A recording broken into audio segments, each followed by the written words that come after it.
Nama saya Rizka Dwi Ayu Lestari, NIM 1910651020 dari Program Studi Teknik Informatika Universitas Muhammadiyah Jember. Berbicara tentang hoaks, sebenarnya apa sih hoaks itu? Jadi, hoaks adalah berita bohong yang tidak diketahui sumber informasinya itu berasal dari mana. Hoaks atau berita bohong ini adalah informasi yang sesungguhnya tidak benar, tetapi dibuat seolah-olah benar adanya.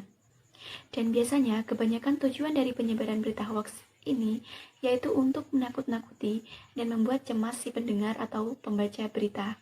Tetapi ada juga dibuat seolah-olah senang dan gembira dengan adanya berita tersebut. Pelaku penyebar berita hoaks bisa dijerat pasal 28 ayat 1 dalam Undang-Undang Informasi dan Transaksi Elektronik atau UU ITE. Meski dengan motif iseng, pelaku akan diancam dengan denda sejumlah 1 miliar dan jika tak mampu membayar, terpaksa dipenjara selama kurun waktu 6 tahun. Tidak hanya terjerat pasal, penyebar berita hoaks dalam Islam haram hukumnya.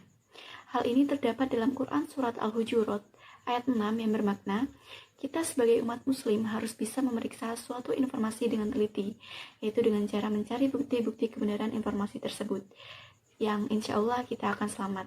Nah, sebagai generasi muda, kita harus memberikan upaya pencegahan berita hoaks. Tidak hanya mencegah, kita juga harus bisa menghentikan berita hoaks agar tidak menyebar ke orang lain. Lalu, bagaimana cara agar kita bisa membantu upaya pencegahan berita hoaks? Ya, tentunya harus melalui diri kita sendiri. Yang artinya, kita harus berhati-hati dan jangan mudah percaya, apalagi terburu-buru dalam mengambil kesimpulan dari berita yang masih belum diketahui kebenarannya. Jadi, sebaiknya kita menganalisa dulu, mencari tahu sumber informasi itu dari mana, harus teliti dan jeli akan berita yang sudah beredar, dan jangan tergesa-gesa untuk menyebarkan berita hoaks tersebut. Jadi, alangkah baiknya kita harus mencari tahu dahulu dengan cara meng-cross-check ke situs yang terpercaya seperti Kominfo, turnbackhoax.id, dan lain-lain.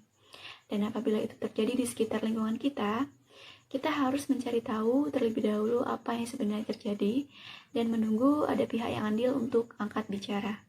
Dan untuk menghentikan penyebaran hoaks, menurut saya, jika ada teman, kerabat, bahkan keluarga yang ikut meneruskan penyebaran berita hoaks, baik secara langsung maupun dari sosial media, apalagi sekarang dipercaya mayoritas ibu-ibu yang jadi penyebar berita hoaks dengan menggunakan WhatsApp. Ya, mungkin karena memang mereka tidak membaca atau mendengar secara keseluruhan informasi dari laman resminya, atau bisa jadi mereka mendengar berita tersebut dengan berkedok katanya, sehingga ikut-ikutan untuk memposting berita yang tidak benar. Nah, itu adalah andil kita untuk menegur mereka dan menjelaskan bahwasannya berita tersebut masih belum diketahui kejelasannya. Dan misal, jika kita ada bukti untuk meyakinkan mereka, sebaiknya kirim data bukti tersebut. Mungkin itu saja menurut saya dan pendapat saya mengenai penyebaran berita hoaks dan cara menanggulanginya ini. Terima kasih. Apabila terdapat kesalahan dan kekurangan, saya mohon maaf. Wassalamualaikum warahmatullahi wabarakatuh.